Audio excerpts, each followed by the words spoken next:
Inilah tragedi Sampit tahun 2001, tragedi perang dua suku paling mengerikan yang pernah pecah di Indonesia. Bahkan saking mengerikannya, seluruh wilayah Indonesia sampai dibuat jadi mencekam akibat tragedi ini. Beredar cerita mengenai kejadian-kejadian di luar nalar saat suku Dayak mengamuk dan berperang melawan orang-orang Madura. Bahkan ada ritual-ritual mengerikan yang dilakukan suku Dayak yang sampai membuat aparat militer ketakutan.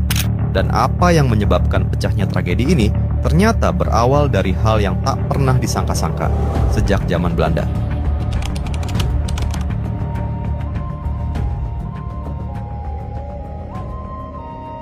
Pada tahun 1930-an, di zaman penjajahan Belanda, warga dari suku Madura pertama kali menginjakkan kaki di Kalimantan.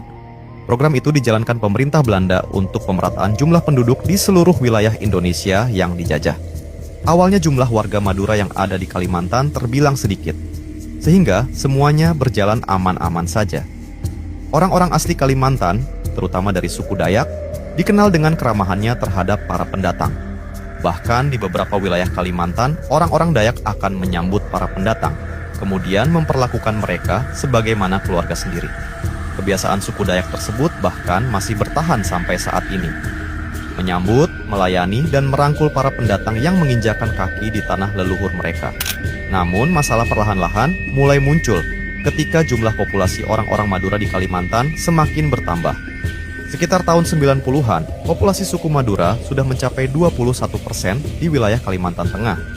Dari sinilah benturan-benturan antara pendatang dan penduduk asli mulai terjadi. Suku Dayak sebagai penduduk asli memiliki gaya hidup yang selaras dengan alam, cenderung sopan dan selalu mengalah. Serta dalam bekerja, mereka juga tidak arogan dalam bersaing.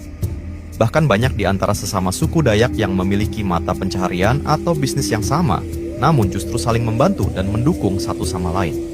Pada dasarnya, suku Dayak yang hidup selaras dengan alam lebih mengutamakan kehidupan yang damai dan tenang di atas segalanya. Hal ini sangat kontras dengan orang-orang Madura. Mereka berasal dari daerah tandus dan pesisir, sehingga pembawaan mereka agak keras dan tegas, baik dalam berbicara dan bersikap. Namun, di sisi lain, mereka adalah pekerja yang ulet dan tangguh. Mereka juga sangat mudah beradaptasi dalam berbagai pekerjaan. Karena kepribadian inilah, perlahan-lahan suku Madura mulai mendominasi. Dari segi ekonomi, banyak dari orang Madura yang menjadi pengusaha sukses di Kalimantan Tengah. Mereka mendirikan hotel, warung, dan pangkalan ojek di mana-mana. Bahkan pasar-pasar tradisional cenderung dikuasai orang-orang Madura.